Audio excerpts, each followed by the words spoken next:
Vamos a estar orando por un momento delante de nuestro Dios. Vamos a darle gracias por su presencia y por su amor. Amén. Padre, te damos gracias, Señor, en esta mañana, oh Dios, por tu infinita bondad, Señor. Porque, Señor, tú lo has prometido y tú estás aquí con nosotros, oh Rey. Sabemos, Señor, que desde antes, Señor, de que existiera el universo, Dios, tú ya estabas. Y aquí estás tú, Señor, en medio de nosotros. Tú ya estabas, Señor, antes de que nosotros llegáramos a este lugar, estabas aquí, oh Dios. Y queremos poner, Señor, este tiempo delante de ti, que tú seas hablando a nuestro corazón, Señor. Te pido, Señor, que tú seas hablando a mi corazón y a cada corazón de cada hermano, Dios. Tú conoces nuestras necesidades y sabes, Señor, suplirlas, oh Dios.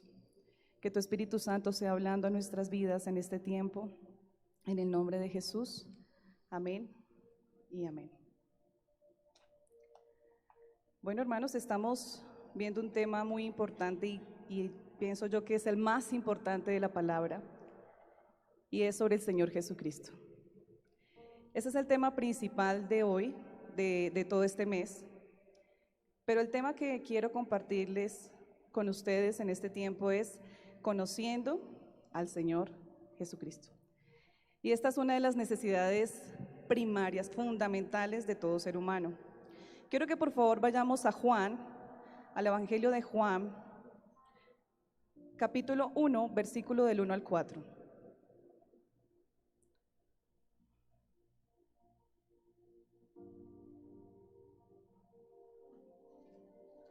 Juan 1 dice: en el principio era el Verbo, y el Verbo era con Dios, y el Verbo era Dios.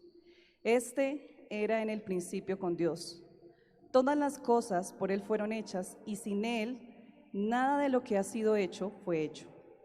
En Él estaba la vida, y la vida era la luz de los hombres. Vemos aquí que el discípulo Juan inicia dándole la importancia a la persona más importante, que es al Señor Jesucristo. Y no inicia de cualquier manera, sino que inicia mostrando su eternidad, mostrando su soberanía, mostrando que por Él y para Él fueron hechas todas las cosas, mostrando que el mismo Dios estaba haciendo carne. Quiero que también vayamos, por favor, a Hebreos 1, del 1 al 4.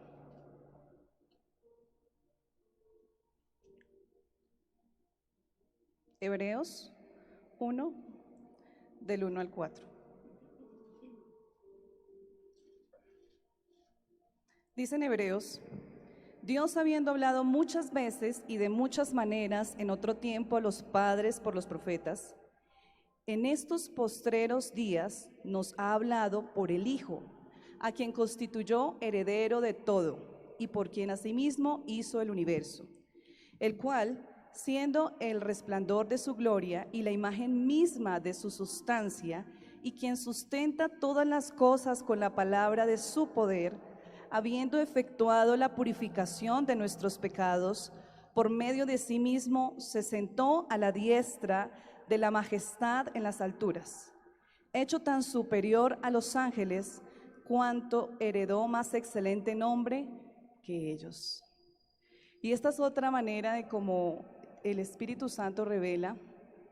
Sabemos que Hebreos no tiene específicamente, no es muy claro el autor que escribió Hebreos, pero la mayoría de los teólogos o personas que han estudiado esta parte se lo otorgan a Pablo por la manera como estaba siendo escrito, toda la manera o la forma como se expresa en este libro.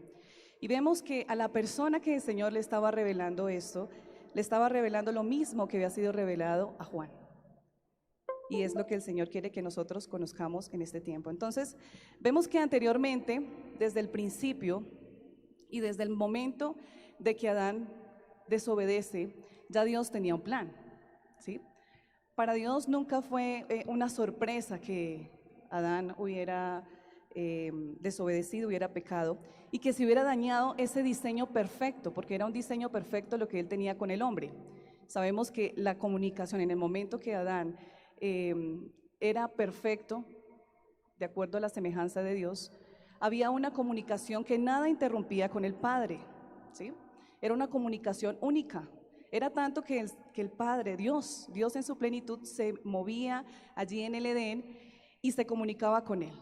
Imagínense ustedes, es como convivir con Dios en nuestra casa y poder hablar con Él todo el tiempo. Esto era lo que sucedía con Adán. Pero en el momento que desobedecen es interrumpida esta comunión. Y es algo triste para nosotros como seres humanos en ese momento, porque ya vamos a ver el proceso y todo lo que Dios ha hecho hasta aquí, de cómo muchas generaciones tuvieron que vivir sin la presencia de Él, sin poderse comunicar con esa libertad como usted y yo lo hacemos en este momento. Y vemos que Dios usaba a muchísimos profetas hablando de lo que iba a hacer. Por eso cuando aquí en Hebreos y en Juan habla de que por Él y para Él fueron hechas las cosas, vemos que allí desde cuando empieza Dios, llama a Abraham, ya le está diciendo a Abraham que va a ser una nación, ¿cierto? Que va a ser el padre de una nación, de millares. Pero no es por Abraham, es por el Señor Jesucristo, porque de Abraham, de toda la descendencia y de todo el proceso que iba a hacer Dios, iba a salir el Señor Jesucristo. Vemos también que después sale Isaac, su hijo, donde también se vuelve a confirmar su promesa, donde también se le vuelve a decir, de ti saldrá una nación grande.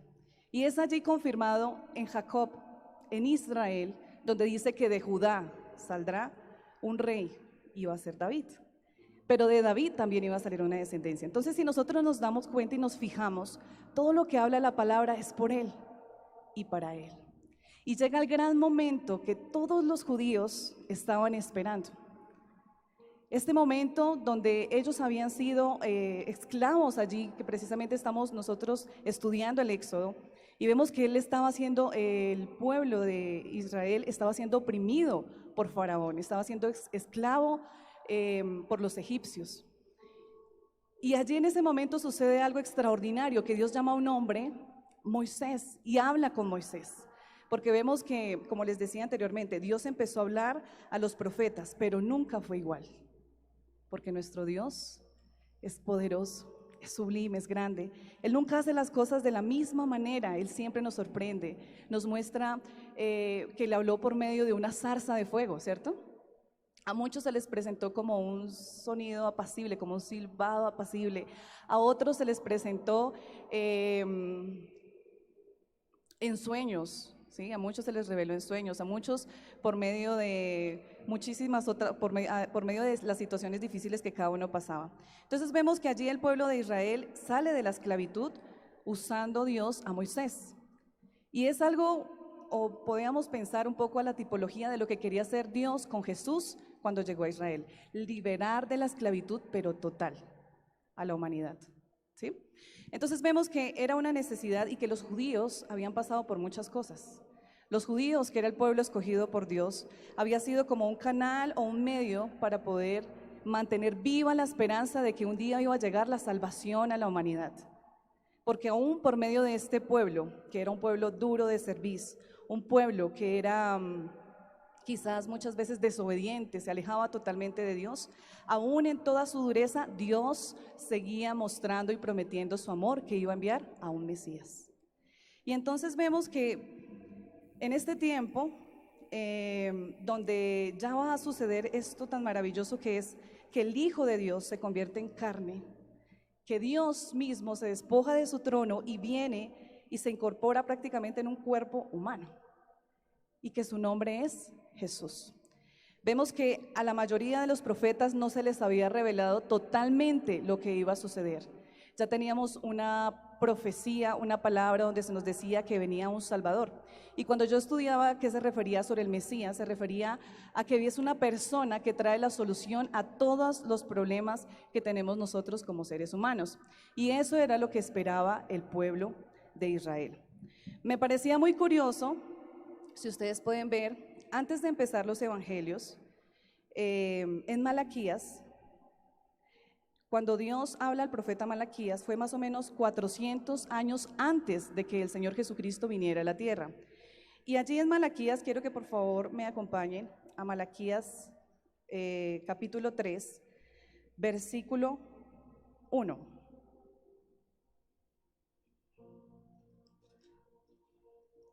Y allí en Malaquías dice: He aquí, yo envío mi mensajero, el cual preparará el camino delante de mí, y vendrá súbitamente a su pueblo el Señor, a quien vosotros buscáis, y el ángel del pacto, a quien deseáis vosotros. He aquí viene, ha dicho Jehová de los ejércitos.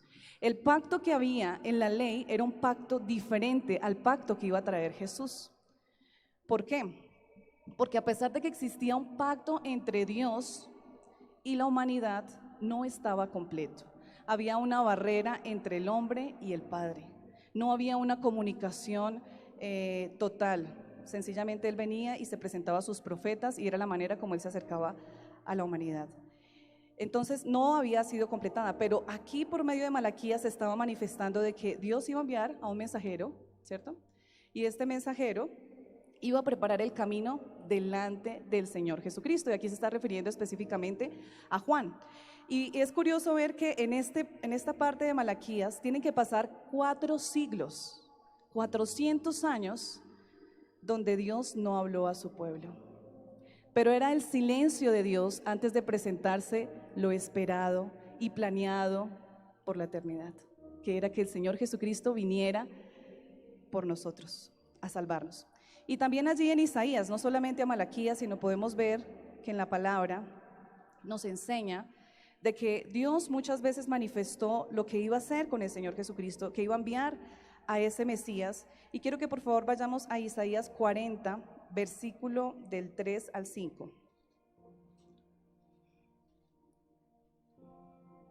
Dice Isaías 40: Voz que clama en el desierto, preparad camino de Jehová, enderezad calzada en la soledad a nuestro Dios. Todo valle sea alzado, y bájese todo monte y collado, y lo torcido se enderece, y lo áspero se allane. Y se manifestará la gloria de Dios, y toda carne juntamente la verá, porque la boca de Jehová ha hablado. Allí en Isaías también estaba haciéndose revelado que Dios iba a enviar a Juan para que preparara el camino para cuando llegara el Señor Jesús. Aquí vemos a Juan llevando una palabra, anunciando la llegada del Señor Jesucristo, pero como lo dice él, yo no lo he conocido.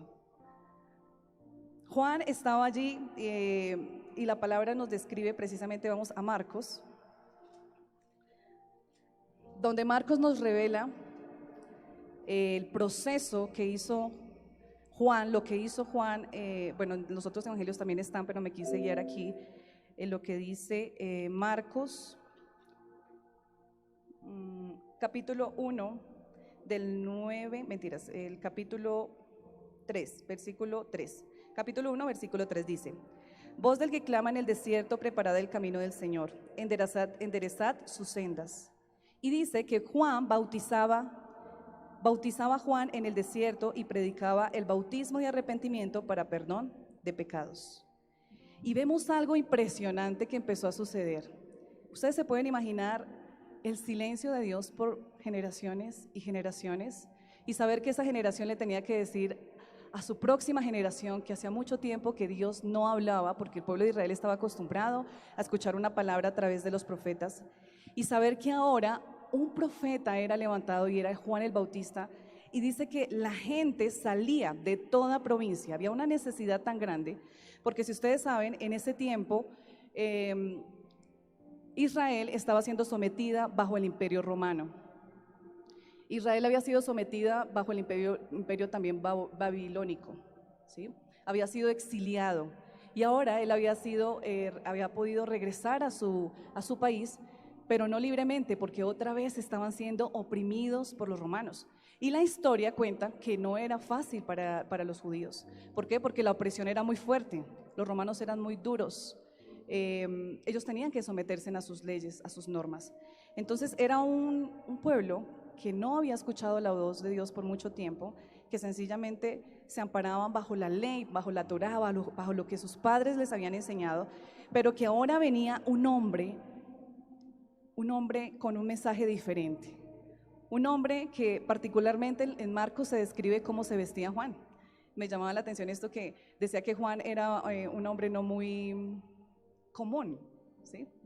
Era un hombre que andaba en el desierto, que comía miel, y también habla de que animales silvestres, mentiras, qué pena. 6, sí, comía langostas y miel silvestre. Entonces vemos que Juan era un hombre que estaba allí en el desierto, que era poco común, pero que estaba haciendo algo que estaba haciendo mover la gente. Y era que la gente salía y se arrepentía. El Señor, él sencillamente estaba preparando el camino para lo grande y lo poderoso que venía a ser el Señor Jesucristo. Estaba tocando los corazones y diciendo, mire, nosotros tenemos una necesidad muy grande de Dios. Tenemos una necesidad muy grande de acercarnos y arrepentirnos, porque no solamente estamos aquí sometidos y subyugados por los romanos, porque sí, sino porque nosotros hemos sido duros de corazón delante de Dios. Y Él los llamaba y los incitaba y les decía, arrepiéntase para perdón de pecados. Pero a Juan no se le olvidaba algo, y era que decía, viene tras mí el que es más poderoso que yo, a quien no soy digno de desatar encorvado la correa de su calzado. En otra versión dice, al que no soy digno de ser su esclavo. Él reconocía y era revelado a Juan quién era el que venía tras él, y era el Señor Jesucristo. Entonces vemos que en ese momento se estaba presentando algo que el pueblo de Israel había anhelado, pero que el pueblo de Israel no estaba entendiendo. Porque es que no fue de la manera como usted y yo humanamente podemos decir, bueno, el Señor viene, y nosotros nos imaginaríamos, o cómo lo pensaríamos nosotros, que Él viniera como un rey, ¿cierto? Con poder, de la mejor familia, que sea, digamos, como que tenga ese poder, que pueda influenciar, que sea influenciador de los demás. Pero no era así. Sencillamente, Él nació en Nazaret siendo un hijo de un carpintero. Entonces vemos que aquí sucede algo extraordinario. Cuando Juan puede ver a Jesús, dice que en ese momento Jesús iba desde Nazaret a Galilea, a ese lugar, venía a Nazaret de Galilea, iba al Jordán a ser bautizado. Dice que aquí en el versículo 9 al 11, dice, aconteció que en aquellos días que Jesús vino de Nazaret de Galilea y fue bautizado por Juan en el Jordán, y luego cuando subía del agua vio abrirse los cielos y el Espíritu como paloma que descendía sobre él, y vino una voz de los cielos que decía, tú eres mi Hijo amado, en ti tengo complacencia. Y esta escena me impactaba porque es aquí donde podemos ver a Dios en su plenitud, en su Trinidad. ¿Por qué? Porque aquí estamos viendo al Hijo, quien está siendo bautizado, estamos escuchando al Padre y al Espíritu Santo descendiendo en forma de paloma, diciendo, este es mi Hijo amado. Cuando nosotros vemos la historia de David, sabemos que David fue ungido, ¿cierto? Pero David no reinó inmediatamente, sino que David tuvo que esperar un tiempo, un proceso donde él pudo gobernar. Y algo similar pasó con el Señor Jesucristo. Él vino humilde, sumiso, haciendo las cosas para nosotros darnos ejemplo de lo que debe hacer un ser humano. Porque si nosotros nos damos cuenta, no era Dios en su plenitud bajando a la tierra, sino era Dios hecho hombre. O sea, en la misma condición en la que estamos usted y yo en este momento estuvo Jesús, en la misma condición, porque Él estaba bajo un cuerpo donde sentía, donde le dolía, donde se enojaba, donde quizás muchas veces tuvo que experimentar todas las pruebas que nosotros hemos experimentado. Y es aquí en este momento donde Dios directamente le muestra a Juan lo que estaba haciendo y estaba presentando a su Hijo a la humanidad. Si de pronto había alguna duda en Juan, aquí fue confirmado, porque aquí el Señor le está diciendo, este es mi Hijo amado, en el cual tengo complacencia. O sea, estaba agradecido, estaba complacido con el Señor Jesucristo. Quiero que por favor vayamos a Juan 1 nuevamente.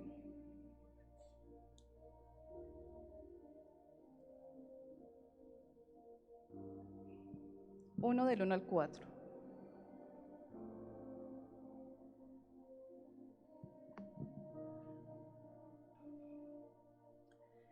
Vemos aquí, en lo que les estaba leyendo anteriormente, que Dios está hablando que en el principio ya estaba el verbo, y el verbo era con Dios, y el verbo era Dios. Para nosotros poder entender un poco esto, cuando nosotros hablamos de la palabra Dios, nos estamos refiriendo a las tres manifestaciones o las tres formas en que nosotros vemos que es Padre, Hijo y Espíritu Santo. Por eso aquí está diciendo, en el principio, el Señor Jesús era con Dios y el Señor Jesús era Dios. ¿Sí? Entonces aquí estamos viendo que Él era Dios, manifestado en Hijo. Este era el principio con Dios, y todas las cosas por Él fueron hechas, y sin Él nada de lo que ha sido fue hecho. Ahora, aquí en el versículo 4 nos habla de que en Él estaba la vida, y la vida era la luz de los hombres. Y esto fue lo que vino a manifestar el Señor Jesús cuando Él vino a la tierra. Si nosotros nos fijamos, y he estado estudiando un poco el libro de Marcos, a pesar de que es un libro donde, si ustedes se detallan la manera como escribe Marcos, pues Marcos no era un discípulo, ¿sí? Marcos no era un discípulo. Se presume que Marcos se enteró de todas estas cosas y él empezó a escribirlas. No era un discípulo, y si no, pues si quieren, investíguenlo, pero digamos uno como que siempre uno piensa que era un discípulo, pero no lo era. Entonces vemos que Marcos, cuando va contando, Marcos pasa de momentos muy rápido, o sea, son 16 capítulos lo que maneja Marcos, pero es muy interesante la manera como él presenta a Jesús como rey, como Señor, como ese cordero que fue inmolado en la cruz. Y me gustaba mucho en el momento de que, bueno, Jesús va y se bautiza con Juan, pero dice, después de que el Padre dice, en ti tengo complacencia, tú eres mi Hijo amado, en ti tengo complacencia, inmediatamente en el versículo 12 dice, y luego el Espíritu le impulsó al desierto. Nosotros sabemos que en el momento que Jesús se bautiza, Él es llevado por el Espíritu Santo al desierto. Y dice que allí Él estuvo en el desierto 40 días y era tentado por Satanás y estuvo con las fieras. Y los ángeles le servían. Entonces aquí mirando un poco lo que decían los otros evangelios, me detuve un poquito y veía que antes de iniciar Jesús el proceso, el ministerio que Él tenía, a lo que Él había sido enviado, Él fue impulsado por el mismo Espíritu a ese lugar desértico con el propósito de que se enfrentara con Satanás, con el maligno. Iba a ser el primer encuentro entre Dios hombre con Satanás. Primero, ustedes se acuerdan que en Génesis Satanás engañó al hombre, ¿cierto? Engañó a Eva y engañó a Adán. Los dos fueron engañados y a causa de ese engaño fue rota el proceso que el Señor había hecho con el hombre. Entonces, cuando viene Jesús, va a tener ese encuentro con el maligno. El mundo estaba subyugado por el príncipe de las tinieblas. Tanta maldad que existía en ese momento no es diferencia de la maldad que hay ahorita. Era la misma maldad, porque Él siempre había estado. Ahora nosotros tenemos una diferencia, y es que Cristo vino y lo venció. Entonces vemos que aquí en el momento que Él es impulsado al desierto, Él estuvo 40 días ayunando, y después de Él haber estado ayunando, en ese tiempo de Él estar allí, dice que habían fieras. ¿Por qué sería que Marcos habla y da esta apreciación, o decir, habían fieras que podían atacar a Jesús? ¿Y qué hay en el desierto? Ahí en el desierto hay serpientes, ¿cierto? Que fue una de los animales que usó Satanás para engañar a Eva. Entonces vemos allí que no fue fácil para Jesús estar en el desierto. No fue fácil, en cierta manera, humanamente nosotros hablando, primero que tenía que ayunar los 40 días y que realmente fue impulsado por Dios.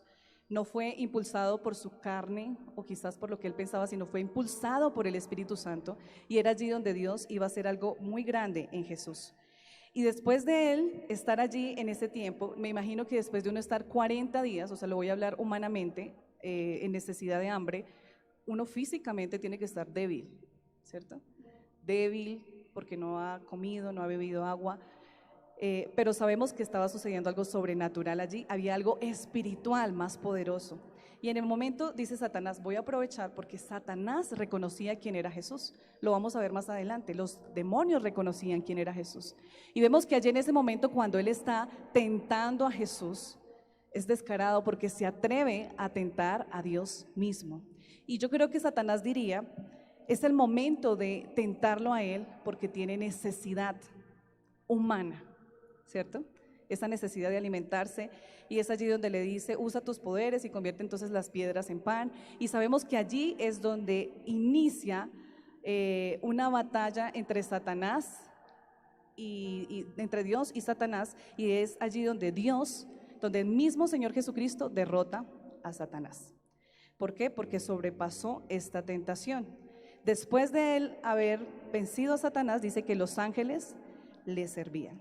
Y es allí donde el Señor inicia su proceso con el ministerio y empieza a llamar a sus discípulos, pero también es allí donde empieza a mostrar su autoridad. Y quiero que leamos el Marcos, capítulo 1, versículo 1, dice, 21. Y entraron en Capernaum y los días de reposo, entraron en la sinagoga y enseñaba. Y se admiraban de su doctrina, porque les enseñaba como quien tiene autoridad y no como los escribas. El pueblo de Israel estaba acostumbrado a unos líderes que eran corruptos. En esa época, los escribas, los fariseos eran corruptos. En otras palabras, ¿qué quiere decir? Que los que más sabían de Dios, de la Torá, eran corruptos.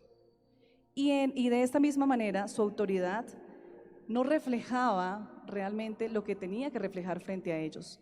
Entonces, cuando viene Jesús, se puede imaginar a un hombre que viene con una doctrina y una enseñanza diferente. Viene impactando los corazones, tratando de llenando esa necesidad de las personas. Era sencillamente Dios ahora hablando a través del Señor Jesucristo, que fue la mayor revelación del Padre, fue haber traído su Hijo aquí a la tierra. Entonces, ¿ustedes se acuerdan ese pasaje donde dice que el que me ha visto a mí, ha visto al Padre? Imaginemos esa escena. El que me ha visto a mí, ha visto al Padre. Quiere decir que cuando Jesús hablaba, era el Padre hablando a nosotros mismos. Por eso cuando nosotros vamos a la palabra y leemos la palabra, nuestro corazón se llena, toca lo más profundo, llega a cubrir esa necesidad que usted y yo tenemos. Y allí fue donde se empezó a dar cuenta las personas que estaban a su alrededor de que era una doctrina diferente. La gente se estaba mirando por las palabras que decía el Señor Jesús, por la manera como Él enseñaba. Él no enseñaba siempre de la misma forma. Él usaba metafóricamente cosas, él también por medio de ejemplos, y él decía, es necesario para que puedan entender. Pero nosotros que tenemos la manera de acercarnos a la palabra, también vemos que Él enseñaba a sus discípulos de una manera especial, de una manera diferente. Entonces aquí percibieron dos cosas, que era una doctrina diferente y que Jesús venía con una autoridad diferente a la que ellos habían estado acostumbrados a ver. Vemos aquí que en ese momento, cuando él se encuentra con este hombre que tenía este espíritu inmundo, dice que este espíritu reconoció inmediatamente que él era el Hijo de Dios. O sea, era revelado, ellos identificaban inmediatamente y empezaban a gritar. El versículo 24 diciendo, ¿qué tienes con nosotros, Jesús Nazareno? ¿Has venido para destruirnos? Le preguntaba. Sé quién eres, el Santo de Dios. Pero Jesús le reprendía diciendo, cállate y sal de él. Y el espíritu inmundo, sacudiéndole con violencia y clamando a gran voz, salió de él. Y todos se asombraron de tal manera que discutían entre sí diciendo, ¿qué es esto? ¿Qué nueva doctrina es esta? ¿Que con qué autoridad manda a los espíritus inmundos y le obedecen? Y muy pronto se difundió su fama por toda la provincia alrededor de Galilea. Y hasta ahora estaba empezando Jesús su ministerio. Y la gente ya estaba maravillada con lo que él estaba haciendo. Yo no sé si nosotros muchas veces hacemos lo que hacía el pueblo de Israel, pero pienso que sí. Muchas veces nosotros queremos llenarnos de las cosas de afuera, llenarnos de las cosas que nos ofrecen el mundo. Para nadie es un secreto que el mundo ofrece placeres, que el mundo ofrece satisfacer nuestra carne, ¿cierto? Y muchas veces nosotros nos dejamos llevar por todo esto. Pero ¿a dónde vamos a llegar? ¿A un vacío total? ¿A una necesidad tan grande de Dios? Lo mismo sucedía con este pueblo. Buscaba a Dios en su idolatría, buscaba a Dios de una manera equivocada, adorando imágenes, adorando personas, adorando autoridades que sencillamente son migajas de lo que Dios puede darnos a nosotros, de lo que es el Señor Jesucristo. Entonces aquí lo que podemos ver en Marcos 1, 21 y 22 es la autoridad de Jesús. ¿Frente a qué? Frente a los demonios, ¿sí? Era tanta la autoridad de Jesús que sencillamente el demonio tenía que irse inmediatamente. Pero también vamos a ver más adelante y en los otros milagros que hace el Señor, que no solamente en los demonios, también tenía autoridad cuando va y visita a la suegra de Pedro que tenía fiebre, quizás causado por una infección, y también tuvo la autoridad para sacar esta enfermedad. Podemos ver que en el versículo 32 dice que cuando llegó la noche, luego de que el sol se puso, le trajeron todos los que tenían enfermedades y a los endemoniados.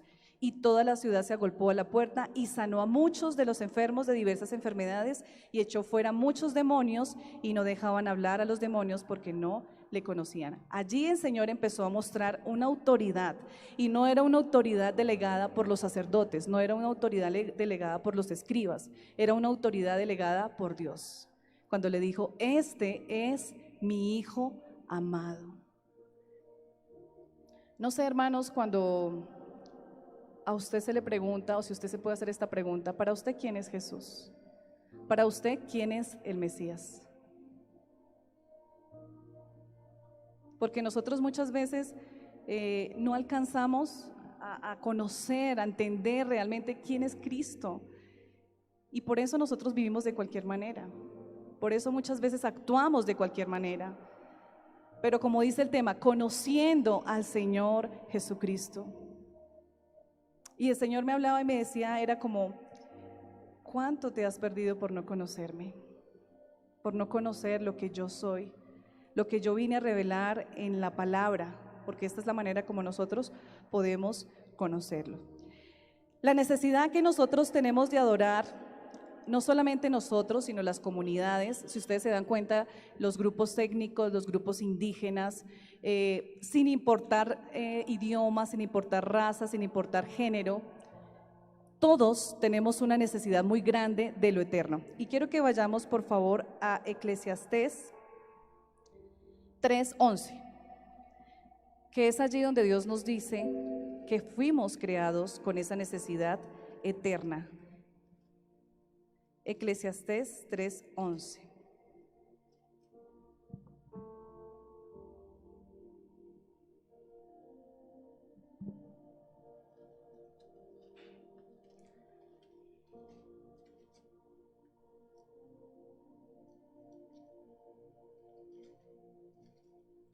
Dice, todo lo hizo hermoso en su tiempo y ha puesto eternidad en el corazón de ellos, sin que alcance el hombre a entender la obra que ha hecho Dios desde el principio hasta el fin. Todo lo hizo hermoso en su tiempo.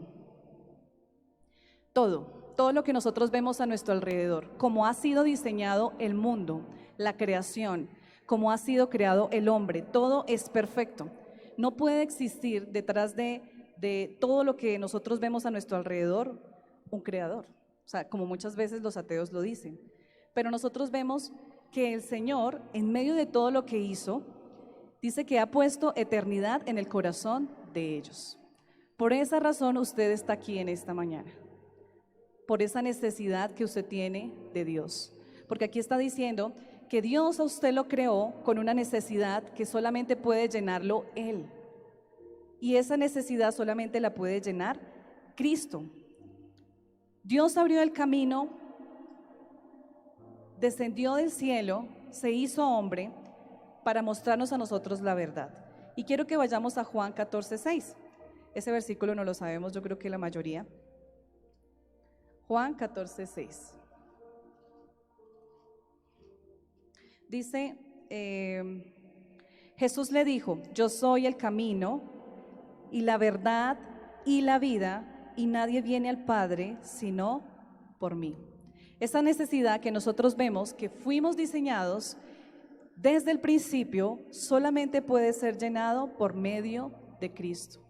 Y Cristo muestra que Él es el camino, la manera por donde nosotros, el camino por donde nosotros debemos caminar, la verdad que nosotros debemos tener siempre en nuestra vida, y es el que nos da a nosotros vida. Y no hay ninguna otra manera para nosotros acercarnos al Padre, sino es por Jesús.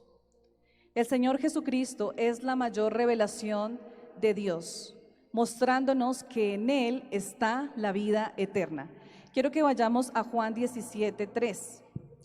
¿Qué dice en Juan 17:3? Dice, y esta es la vida eterna, que te conozcan a ti, el único Dios verdadero, y a Jesucristo, a quien has enviado. Entonces vemos que aquí la vida eterna es Jesús, solamente Él. No hay otra manera de nosotros conocer la vida eterna, de conocer a Jesús. Cuando nosotros conocemos a Jesús, nos damos cuenta que Él es el único Dios, que Él es el único Dios que puede darte vida, que es el único Dios que puede ayudarte a ti en eso en esa carga tan pesada que tú estás llevando en este momento, que es el único Dios que puede solucionar tus problemas, que es el único Dios en el que tú puedes refugiarte, que no hay ninguna otra cosa sobre la tierra que pueda ayudarte como te ayuda Él. Porque muchas veces nuestra confianza nosotros la ponemos en las personas, en las cosas, y no es así. Nosotros debemos entender que solamente Él, conociéndolo a Él, vamos a conocer al Dios verdadero. Si usted se fija en este versículo, dice, y esta es la vida eterna, que te conozcan a ti. Ahora está diciendo el único Dios verdadero y a Jesucristo. No hay otra manera de nosotros conocer a Dios, solamente por medio de Jesús. Solamente por medio de Jesús podemos ir al Padre. No hay otra manera de nosotros podernos acercarnos a lo eterno, solamente a través de Cristo. Dios en la carne bajó a la persona de Jesús. Nadie se esperaba, totalmente nadie tenía el concepto como saber qué era lo que iba a hacer cuando viniera ese Mesías. Nadie sabía lo que iba a suceder. Sencillamente se habían dado unas palabras proféticas para que las personas supieran que había una persona que se había prometido, pero nada más. Pero cuando viene Jesús, es manifestada la obra, trae del cielo, porque Él dice, vamos a hablar de mi reino. Le decía a los discípulos, vamos que es necesario que este pueblo sepa de mi reino, vamos que es necesario que yo vaya y hable a estas personas. Entonces eso que Jesús traía era lo que traía del Padre, lo eterno, lo celestial, lo que nosotros no conocíamos y lo que el pueblo de Israel no conocía. ¿Qué entendía el pueblo de Israel? El pueblo de Israel sabía que Jesús era uno solo. Y entonces cuando Jesús viene y le dice, es que el Padre me ha dado mi autoridad sobre todas las cosas. Vemos que más adelante en Marcos habla y en otros de los evangelios dice que Jesús empezó a decir, ya no sé sano, sino tus pecados te son perdonados. Entonces ya empezó a atribuirse que Él era Dios. Y era una confusión para ellos saber, porque en Deuteronomios 6:3 dice que Jesús uno es. Y entonces ellos no lograban entender cómo es que este hombre viene a decir que Él es Dios, si Dios es uno solo. Pero es allí donde el Señor en su plenitud nos ha venido a revelar a nosotros. Porque dice su palabra que Él ha venido a avergonzar a los sabios, a los que quizás pensaban que tenían todo el conocimiento, fueron confrontados en ese momento por este hombre que era el Señor Jesucristo, siendo Dios, diciéndole, yo soy Dios y estoy en medio de ustedes. Y ellos no lo entendían. Ellos no entendían esto tan profundo que estaba siendo revelado a la humanidad, que el mismo Dios estaba entre ellos, que si ellos querían conocer al Padre, lo estaban conociendo a Él, y no lograban entender porque decían, esto es una herejía, ¿sí? Decían, Él es de Belcebú. O sea, era tan impresionante y decían, porque aparte de lo que Jesús decía, veían la gloria de Dios sobre Él. ¿Por qué? Porque sanaba, porque libertaba. Dice, ellos no habían visto esto. Era algo impresionante. Ahora, en Marcos 1:23 al 28, perdón, Marcos 11:35. La dependencia total de Dios, del Señor Jesucristo hacia su Padre, se veía. Dice en el 11:35. Ay, no, está mal. Debe ser 1:35, a ver si es ahí. Tampoco. Ah, sí. 1:35. Sí, sí es ese. Levantándose muy de mañana, Marcos 1:35, levantándose muy de mañana, siendo aún muy oscuro, salió y se fue a un lugar desierto y allí oraba. Nunca nada de lo que hacía Jesús era por su propia cuenta. Siempre tenía una dependencia de Dios, totalmente. Hasta el último día tuvo una dependencia total de su Padre, siendo Él Dios. Porque Él reconocía que debía ser obediente a Dios. La comunión que tenía Dios con su Hijo desde la eternidad era impresionante. Era una comunión íntima, todo el tiempo juntos. Ahora, Él estaba en la tierra, pero Él oraba. Él tenía esa comunión con su Padre todos los días. Por eso fue tan duro ese momento cuando Jesús tuvo que beber de la ira de su Padre, porque en ese momento cuando Dios derrama su ira sobre Jesús, quiere decir, estoy aceptando el sacrificio que estás haciendo, Jesús, entregándote como un cordero. Pero lo más duro para Jesús era tener que romper esa comunión que estaba desde la eternidad con su Padre. Verlo como Dios se alejaba de él. Entonces es impresionante ver todo esto. Lo que Dios nos llama a nosotros es a seguir sus pisadas. Jesús vino a mostrar que Él es uno con su Padre y que el Espíritu está en Él, y por esa razón se requiere que el Mesías derrame de su Espíritu sobre nosotros. ¿Cómo poder entender? Hay muchas cosas que nosotros no entendemos en la palabra, hermanos. Hay muchas cosas que ni siquiera nosotros nos tomamos la molestia de ir y escudriñar la palabra, porque sencillamente estamos acostumbrados a no hacerlo. Nos conformamos con quizás con lo que nos enseñan, pero no hay esa necesidad fundamental que nosotros deberíamos tener, porque Dios muestra el poder que tiene la palabra. Para Él poder vencer a Satanás en la tentación, usó la palabra. Dice que mi pueblo fue engañado por falta de conocimiento. ¿Cuánto tiempo estás tú dedicando a leer la palabra de Dios?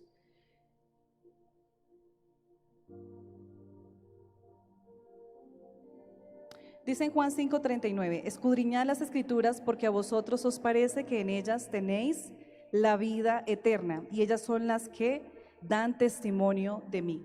La única manera para nosotros poder conocer a Jesús es a través de su palabra.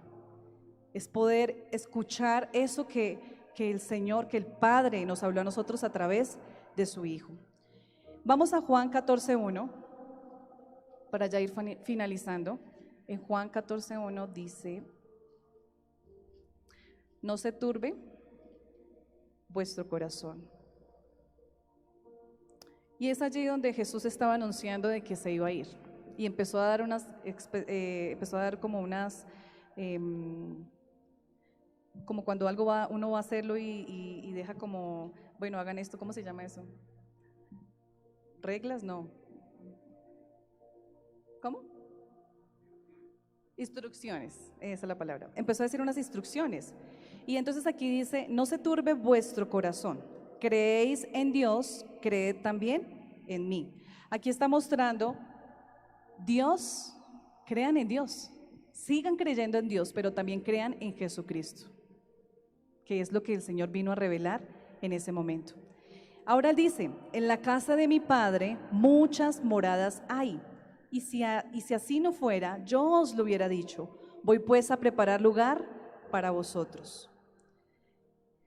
El Señor está diciendo, aunque tengas tribulación, aunque tengas problemas, aunque sientas que no puedes seguir, aunque te sientas decepcionado, defraudado, no se turbe vuestro corazón, confía en mí. Confía en mí, que soy quien te viene a ayudar, que soy quien te acompaña en todo momento. Y ahora no solamente les dice, bueno, tranquilos, ustedes van a pasar por situaciones difíciles, porque es una realidad, hermanos. Nosotros vamos a pasar y hemos pasado por aflicciones. Pero dice, tranquilos, pero en la casa de mi Padre muchas moradas hay. Hay una promesa del Señor Jesús, y es que Él ha ido a preparar, Él mismo, porque Él dice, en la casa de mi Padre muchas moradas hay, si así no fuera, yo os lo hubiera dicho. Tenemos esta confianza porque lo dijo el Señor Jesucristo. Dice, voy pues a preparar lugar para ti. Que ninguna situación que nosotros vivamos nos quite la esperanza de que un día nos vamos a encontrar con Él. Por más luchas, por más situaciones que usted y yo tengamos en la vida, no nos olvidemos de lo que realmente es importante. Y es que Él está allí preparando un lugar para ti.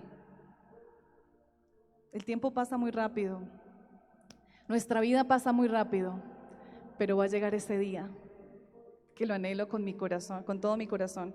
A veces escucho a mi hijo y a veces como que uno, o sea, si alguien me escucha dirá, no, esa mamá que le enseñaba a ese niño, porque él dice, mami, yo me quiero morir. Y entonces como que yo digo, no, ¿por qué dices eso? Y me dice, porque yo me quiero ir para donde Dios.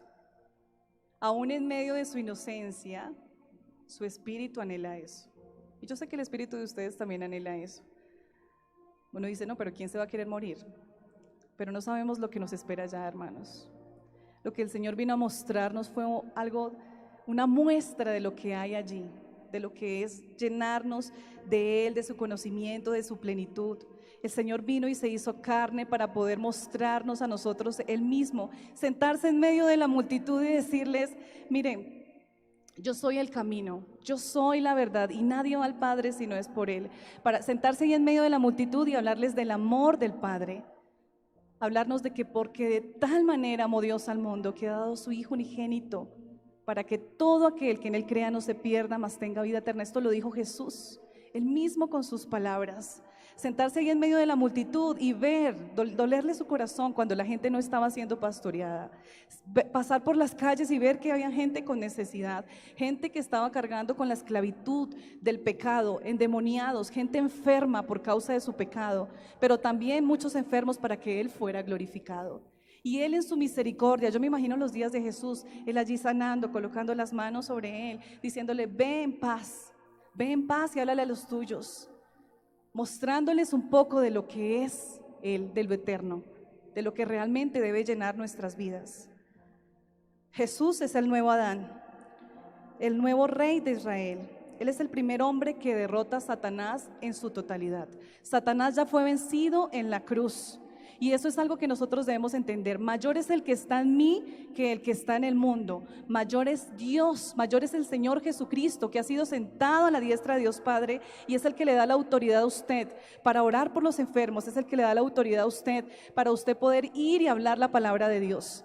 ¿Qué es lo que nosotros debemos hacer? Decir lo que Jesús hizo, hablar lo que Jesús hizo, lo que Jesús enseñó. Y el Señor dice que la única manera para nosotros conocer lo eterno es conociéndole a Él. Yo le invito a que usted pueda estar sobre sus pies y que nosotros realmente podamos entender lo que es la persona de Jesús. Dice su palabra que Él está sentado allí a la diestra de Dios Padre y que allí están los querubines adorándole de día y de noche y diciéndole, santo, santo, santo eres tú.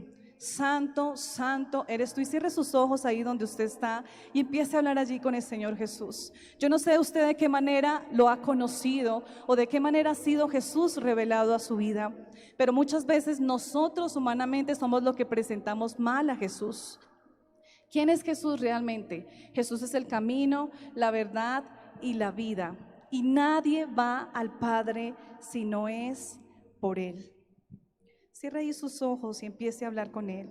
Dígale, Señor, tú dices en tu palabra, Señor, que en la casa de tu Padre, oh Dios, muchas moradas hay, Señor. Y es una promesa, Señor, que tú nos has dado, Dios. Dice que te has ido a preparar, Señor, un lugar para nosotros, para mí, Señor. Pero tú también nos dices que vendrás otra vez y tomarás, Señor, te tomarás a ti mismo, para que cuando nosotros vayamos a ti, Señor, seamos llenos en tu plenitud. Tú nos has dicho, Señor, que aún en medio, Dios, de nuestra incredulidad, Señor, tú estás obrando, Dios. Tú has venido a manifestar, Señor, la promesa del Espíritu Santo. Has venido a derramar, Señor, de Él sobre nosotros. Perdona, Señor, la dureza de nuestro corazón, el estar lejos de ti, Señor, como algún momento lo estuvo Pedro, cuando caminaba, Señor, a lo lejos de ti, cuando te estaba viendo, Señor, desde lejos. Allí en ese lugar, Señor, empezó a negarte.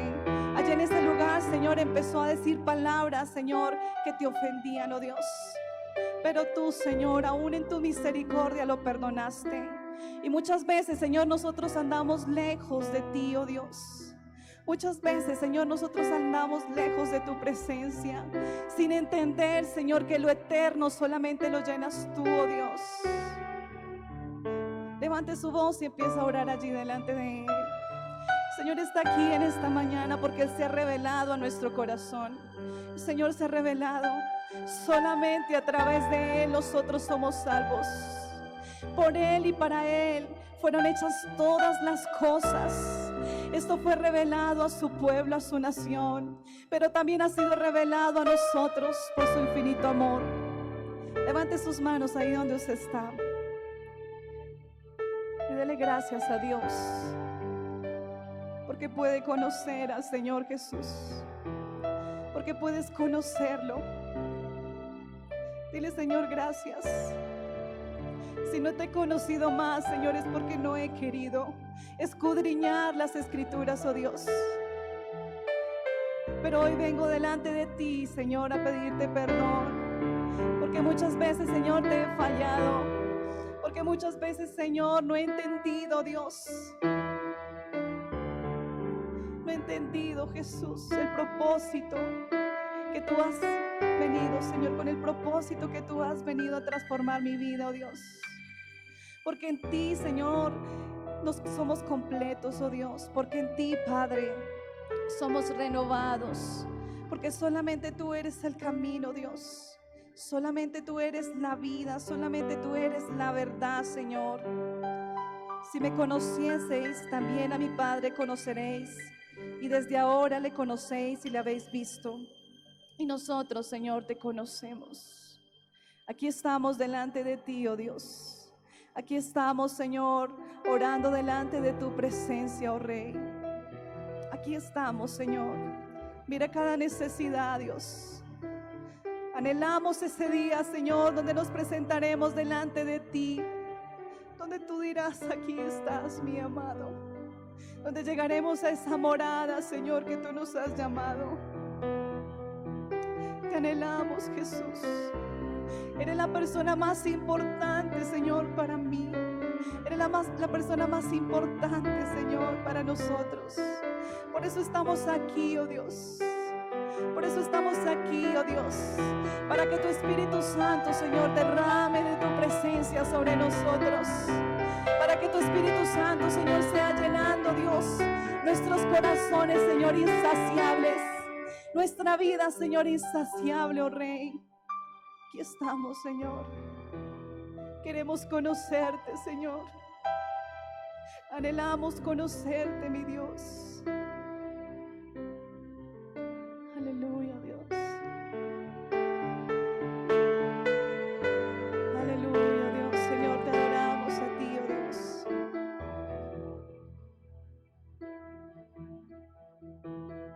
Gracias te damos, Señor. Gracias te damos.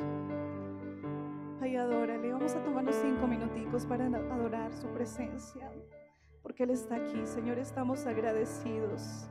Agradecidos, Señor, por lo que tú has hecho. Porque fuiste obediente, Señor, hasta lo último. Porque mostraste, Señor, tu amor hasta lo último, Dios. Aunque fuiste escupido, Señor, allí en la cruz. Aunque fuiste, Padre bendito, maltratado allí, Señor Jesús. Fuiste fiel hasta lo último. Consumaste, Señor, la obra. Venciste, Señor, allí en la cruz a Satanás. Venciste las tinieblas, venciste al maligno, Señor, para quitar toda opresión, toda esclavitud, Señor.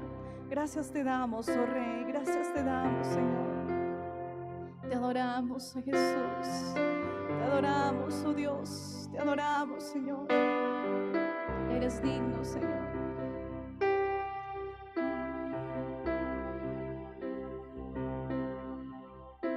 Te damos gracias, Señor. Eres precioso, Jesús. Eres santo, Dios. Eres digno. Te adoramos, Señor.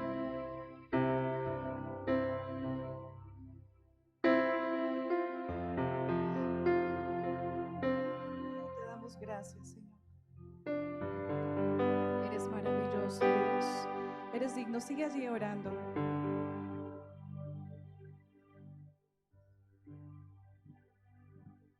Aleluya, Señor. Estás aquí, Señor. Mira, Dios, al que se encuentra alejado de ti. Muchos, Señor, quizás de los que están aquí, oh Dios, que han sido heridos, que han sido lastimados, Señor, pero vienen a ti porque saben, Señor, que acercándose confiadamente a ti, Señor, podemos ser, Señor, saciados, podemos ser restaurados, oh Dios.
Señor, expresión de revelar a tu Hijo a la humanidad, a esta humanidad, Señor, que estaba perdida y que gracias a ti, Señor Jesús, hoy tenemos la oportunidad de ser redimidos, de ser lavados, Señor, por tu sangre preciosa, de ser restaurados, de que nuestras vestiduras, Señor, sean blanquecidas como el carmesí, de que podamos ser transformados gracias a la persona de Jesús. Gracias. Gracias te damos, oh Rey. Te adoramos a ti, oh Dios. Te adoramos, Señor, porque tú eres bueno, porque tú eres maravilloso, Dios, porque tú eres digno, Señor. Te damos gracias. Gracias te damos, Jesús. En el nombre de Jesús. Dele un fuerte aplauso al Rey, al que vive.